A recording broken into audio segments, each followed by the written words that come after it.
actually give a quick intro just to explain sort of why I'm here. I spent 10.5 years at Yahoo doing, basically being based in Silicon Valley, traveling a crap load. And so I think the reason I was asked here to basically give a perspective, I bring a very different perspective of actually all the different things that were happening across the globe compared to the US. And so I think my presentation, I'm going to talk a little bit about just some overall global technological trends that I think have massive, massive ramifications on whether it's internet companies, online or offline companies, that I think are affecting all our worlds, all our careers. I'm going to talk about that. Then I'm going to talk a little bit about sort of some of the coping mechanisms and thoughts that actually allow companies to thrive and how allow people to actually thrive in this new sort of world. And yeah, so let me just kick it off. All right. So, if you look at Silicon Valley, look at what's happened in the technological world, I actually likened, internet started in 1996 actually as a consumer platform. And I think what you see, if you look at sort of, there are periods of 5-year periods of massive development and change. So look at 96 to 2001 was, in my view, was the age of the portals. These are when companies like Yahoo, AOL came to the fore. From 2001, 2002 to 2006, I would say it's the year of search. And this is when Google actually came into major dominance and started affecting and changing a lot of different companies. And the other part then, basically from 2006 onwards, you saw the age of social. And now we're actually moving into a brand new sort of era, in my view, next sort of 5-year period of massive change. And I'll talk about very, very quickly, but the idea is that in every single major change, the old guard actually needs to try to keep up with all these changes, and you also see the rise of a bunch of brand new dominant companies. And so what this quote is basically saying is that it takes time. The technology is always there. The issue is for human beings and companies actually to catch up to these trends and actually kind of integrate and think, because we have a lot of legacy. We don't like change. No human being likes change. And it's a challenge sometimes. We get forced into figuring this out and learning. Right? So I believe that starting actually this year, we're going to the next 5-year period of actually mobile. And so this is from BI Intelligence, where they talk about the growth of mobile and mobiles and tablets. And this is actually a very, very big thing. Everyone's been talking about mobile for the last couple of years, but for the first time, you're actually seeing desktop growth and sales actually sort of flatline, and you're seeing smartphones and tablets actually rise dramatically. And why this is actually very, very important is actually this. It's just the beginning of these changes. And if you think about this, why is Facebook getting the crap kicked out of them right now? The big issue with them is that they were completely built on the desktop. Other players like my old company, Yahoo, like Google, we had challenges of actually when you grow up in the desktop and you build your business model, just like a lot of e-commerce companies, you build your business model on the desktop, it actually completely changes, your thinking completely changes. Design becomes very, very important. And so all these skills and learnings that you had in the old world, you have to shift and readjust for the new world. And this is only going to accelerate. Okay, another trend I talk about, big data. Big data, with more cell phones, with more internet penetration, with more usage in e-commerce platforms, you're seeing tons and tons of information and data points actually hitting companies. And so this is actually an opportunity and a challenge. And so this big term that you hear is called big data. And this is actually a big opportunity because all of a sudden you have a lot more information about your customers that in theory should actually make your business, I would say much more customer-centric and customer-friendly. The challenge is you have all this data, you have to actually analyze it, and you actually have to take some learnings and insights from it. And this is always an issue. At Yahoo, we used to brag about the fact that we collected close to 3 terabytes of data on a daily basis. And just to give you an indication of how much that is, that's equivalent to 2 Library of Congresses a day. That's a lot of data. Our issue is that we had all this data, but we were never able to get real-time sort of insights from it. And so we used to have this joke, it's like, when you have a problem and you throw data at it, then you end up with 2 problems. And so this is actually the challenge that big data actually brings to the table, and you're going to see a lot of really interesting technologies actually come in place for real-time analytics. And this is going to have huge ramifications about any e-commerce, actually all business as a whole. Okay, Moore's Law. Everyone knows Moore. He is actually a co-founder of Intel from back in the day. Moore's Law, and why this is actually very, very important, and it really started hitting me probably about a year or 2 ago. When you think about this, computing power doubles every 18 months. And you go, okay, yeah, so what? What does this actually mean? The impact of this is actually quite big, because what you're seeing is that you're able to, the cell phone that you have now is 2 times more powerful, has 2 times more computing power than the cell phone you had 2 years ago. And this continues. And what happens is that you're able to see every 2 years, you see brand new companies actually leaping into the fore, because they're able to look at the next build capabilities for the increased capabilities every 2 years. And the ramifications on top of this is that every 5 years, which is why I kind of cut up the world in these 5-year sort of increments, is that you're seeing with the age of mobile, you see massive new dominant companies actually come to the fore every 5 years. Bear in mind, Facebook didn't exist in 2006. Didn't exist, and now has 1 billion users. Very, very unique, and they're taking market share from a lot of the old sort of dominant players. And I think the other part that's actually interesting about this too is that Pinterest, which has 55 million users, they didn't exist even 2-3 years ago. But I think they're going to be such a major player, because one interesting fact for Pinterest, which I think is good for e-commerce players, is the fact that they are actually responsible for 5% of traffic referrals on the internet. That is massive. And that is just something to keep in mind. I thought it was an interesting fact. All right. Rise of the cloud. Everyone knows, yeah, cloud, we hear all this stuff. But here's why the cloud is actually important. The cloud is important for a couple reasons. Number one, this is the first time that people can actually not have to think about infrastructure. You can actually outsource a lot of infrastructure and servers and whatnot to some other company like Amazon Web Services or Rackspace. And this is very good for big companies, because it's something you don't have to worry about anymore. And also for small startups. In the 90s and early 2000s, I worked for a startup for 2 years, an e-commerce company. We raised almost $50, $60 million. And a big reason for that was to invest in infrastructure. And this isn't an issue anymore. Over the last couple of years, with the rise of these cloud web services, you can actually outsource and actually scale businesses cheaper and faster in ways that you couldn't do before. So you didn't have to raise as much money, and this actually has really, I actually think, was a big part of the reason for the rise of all these startups across the globe, of just the cost of actually starting a company has actually gone down dramatically. The other interesting thing about this, from a device perspective, is that you can actually get your information and data when you store this stuff on the cloud anywhere you are in the world. You can travel, you can download it. This also has massive ramifications for e-commerce as well, too. When you think about anything where you have a physical item, whether it's that used to be physical, like music with CDs or DVDs or books.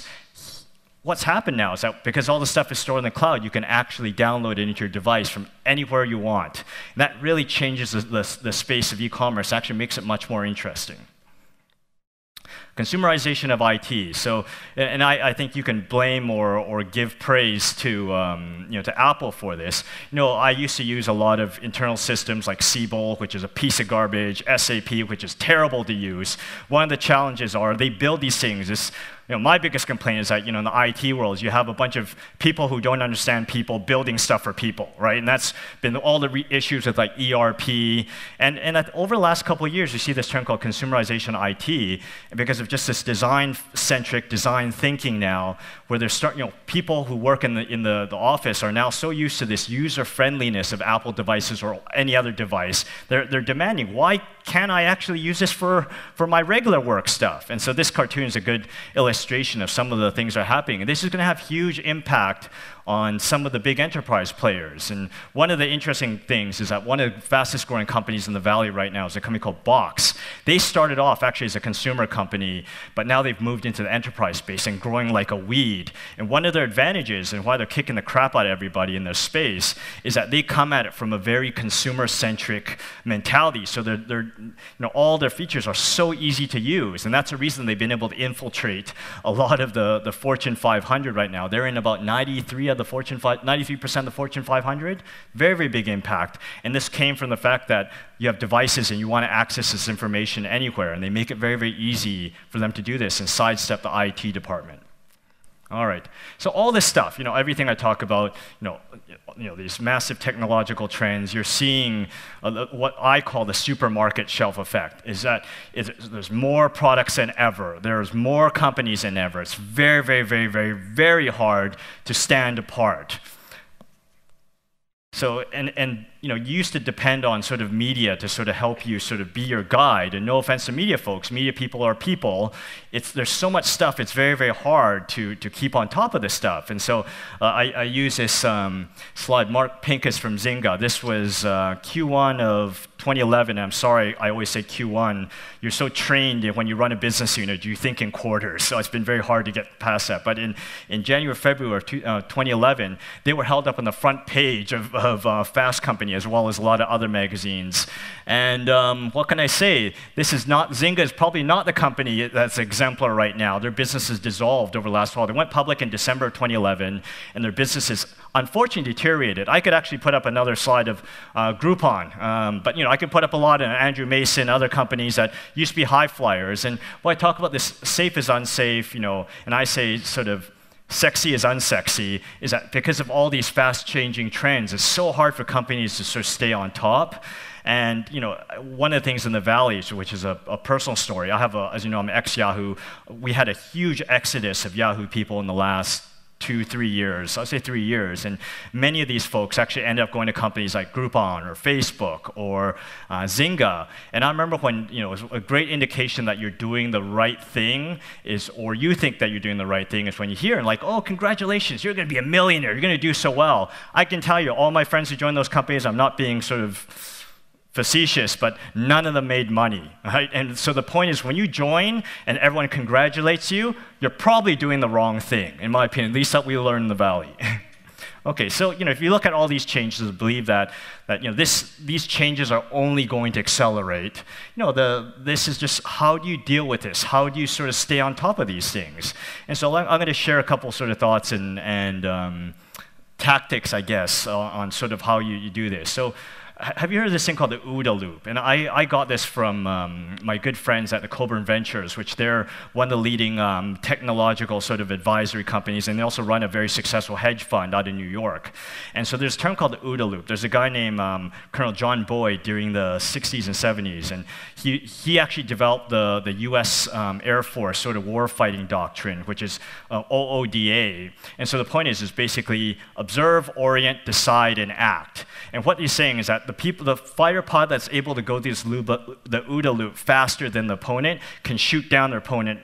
Sort of you're more likely to survive and actually win the dogfight. And an application for this is that what I learned from the Coburn Ventures is that they can look at companies, and in times of rapid change, the company that actually learns the fastest actually wins. It's the same with people. So you talk about a learning curve. Companies and people that go through the learning curve faster than your opponents actually win, right? Not as serious, you're not going to kill each other, but the difference is in this fast-changing environment, there's an old term that you had is like ABC, which is always be closing. I use that term now. It's just ABL, always be learning, right? Because if you're not learning on a regular basis, you are dead.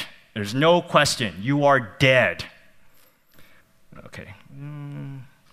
Last one, not last one, but Little Bets. This is a book I strongly recommend. It's very popular in the Valley the last couple of years. And what it is when I talk about this learning, I think that the large companies, and I worked at one for many years, have hard issues actually keeping up with disruption, keeping up with new ideas. And so the idea here is that you have to think like a venture capitalist. So let's just say you make 10 investments. You have to assume 7 or 8 of them are not going to succeed, are going to be probably gross failures. 2 of them are probably going to be okay, and 1 is probably going to give you big, massive returns, 10, 20, 50, 100 times returns. And this is the way you have to think about sort of the world going forward, whether you are a person, whether you are a company.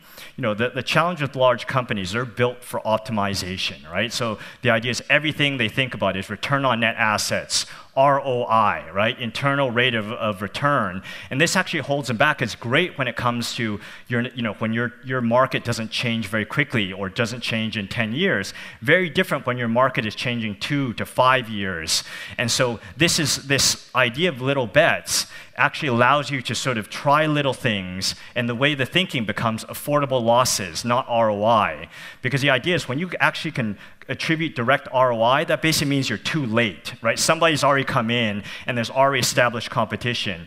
And these little bet strategy actually lets you try a bunch of different things. Something doesn't work, you kill it off. Something works, you actually put more resources against that. And this is very much the lean startup thinking. This is very much in large companies, agile software development. Rapid prototyping, build, doesn't work, you kill it. Build, and then continue to build on top of it. And this is actually how you learn. Companies like Intuit, even large companies like Intuit have developed this. And so I think it's an interesting strategy from a personal career perspective. I'm sure everyone has jobs, everyone works very hard, but I strongly, strongly recommend one of the things you need to do is have side projects, volunteer, anything that you develop, these little bets could turn into very, very, very big things. And that's part of the learning process. Okay. Playing your own game. And I use this, the purple cow. So the story, Seth Godin, who's probably one of the best thinkers in marketing, and this is probably a big part of my presentation, this power differentiation. If you haven't read this book, it's a great, great book. And the point he talks about is that, so let's say you're driving through the outskirts of Iowa or whatever, where there's a lot of cows. I'm sure there's a lot of cows in Iowa, right? Or Poznan, right? Driving through the fields of Poznan, and you see all these black and white cows, and all of a sudden you see a purple cow stand out. You're more likely to see that, right, and notice that. And this is actually the point is with the purple cow is people who actually, companies that do very good marketing, have great products that stand out, actually help, this is part of, you have to figure out what your purple cow is. And so I use the example of Apple, like every good citizen of Silicon Valley, that's about as close to sort of state religion there is over there, so I always have to have a homage to Apple. And one of the things that they've actually done very well is that they've just continued to disrupt and play by their own rules. And so I think, who remembers here when the first Apple store actually opened? Anyone? 2001. The first Apple store opened in 2001. And I remember reading, and even I'll be openly sort of critical of myself. I was dead wrong, because everyone remembers Gateway, which was a fairly well-known PC company. It don't exist anymore, but they tried opening up their own retail stores, and complete disaster. So when Apple was actually starting to open up their own stores, people were like, oh, these guys are idiots. All the analysts, all the so-called experts said, these guys are morons. What are you doing, right? But they actually went on to become one of the largest successes for the company. And the reason is because they kind of looked at the rules and they said, what did they do wrong? What did they do right? And what can we do to make it the Apple way? So they were well designed in very, very nice areas, not in malls, but in very, very prominent, sort of high traffic, prestigious sort of locations, well designed, customer service immaculate. And these are all the things that these previous guys didn't do. So looking back in retrospect, this is one of the most copied strategies in the IT world. You see Microsoft opening up their stores. Good luck, right? Like 10 years too late. But the fact that this is, the way that they think about disruption, the way they look at rules of, common thinking and able to change this around. They've done this continuously. Tablets. Everyone said tablets was such a bad idea. Who's laughing now, right? The iPad has been a huge, huge success for obvious reasons. So, talking about sort of differentiation and brand, I have to have my eBay versus Etsy. So I'm going to talk about sort of, and I should probably even talk about Amazon. Somebody said this, is that, if you are selling SKUs, right, stock keeping units, you have to watch out for Amazon, because Amazon has great customer care. They have a lot of money, a lot of resources, and they're able to put a lot of resources against any initiative that sells SKUs. So you have to go and figure out some different products that are that they can't get their hands on. Go after a customer segment that they can't go after. So I talk about eBay and Etsy, right? Everyone knows eBay. It's one of the biggest sort of auction site on the planet.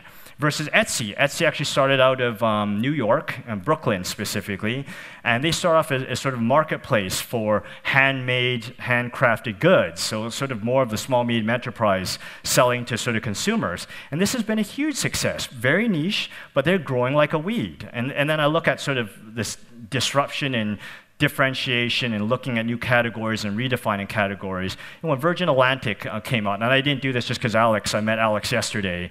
When Virgin Atlantic came about, back in long time ago, the transcontinental routes were dominated by British Airways and American Airways. And Virgin came in with really a very different sort of brand proposition of something that's sexy, cool, fun, a little bit hip, great service, and really took a lot of market share away from BA and American Air very, very quickly. And then you have the other side where you go, wow, the airlines industry is already pretty saturated. And then you have a player like Ryanair come about, which is basically, we're going to go after we're going to treat you like crap, but we're going to charge you very, very, very little money. They've been incredibly successful. If you see Ryanair spreading across the globe, also highly profitable. One of the very few airlines that's continually highly profitable because they served a different segment and had a very, very clear value proposition, which is, you're not going to get treated well, but we're going to fly you safely for very, very cheaply to all over the Europe, and been very successful.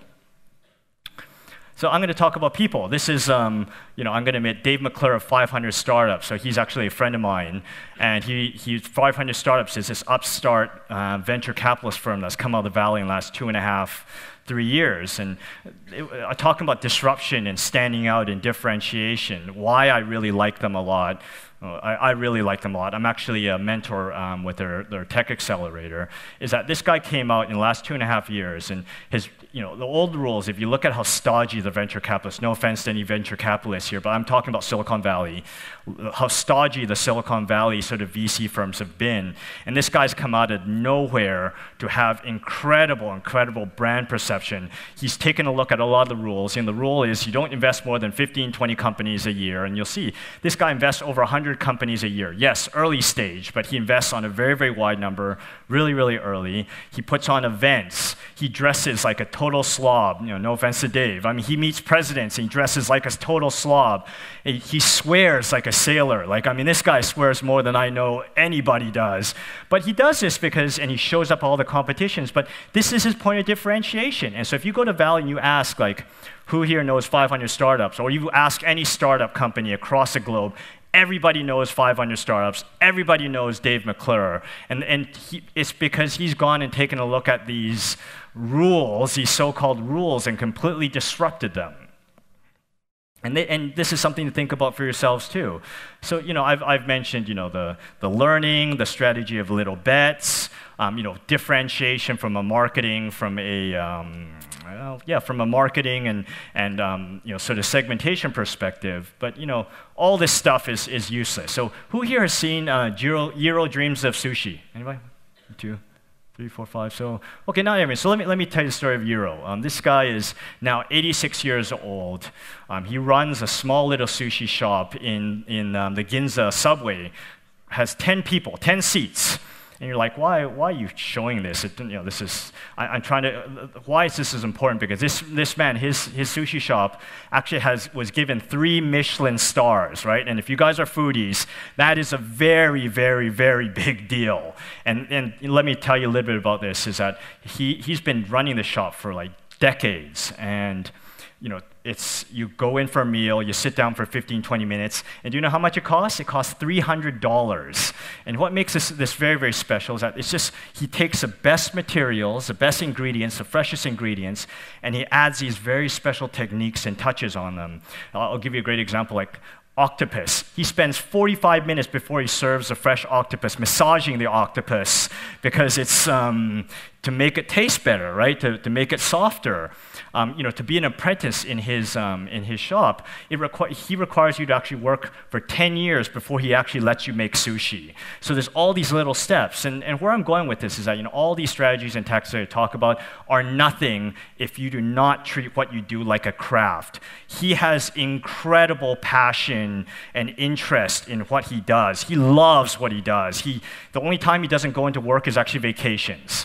And so he dreams, that's what I talk about. Jiro dreams of sushi. That's all he thinks about. And so this is what I get from being in the Valley is that if you think about the most successful entrepreneurs, they love what they do. They would do it regardless of whether they're getting paid or not. And I think that's what happens in the Valley. Every 7 or 8 years, you see a lot of these people who come in for the opportunities, but they chase these opportunities, frankly, without really caring, kind of doing things without any real interest. And they get washed out. They always get washed out. They don't last long. It's the guys who've been in the Valley for over a decade. You see, they're there because they're doing something they really, really, really love. And I think if there's any lesson out of this is that, really figure out what you're doing, both as a company. You better be enjoying running your company. You better believe and love the product and service that you actually give and provide. And you better enjoy what you do, because life is really short. And also, you're never going to get good at it if you don't love it.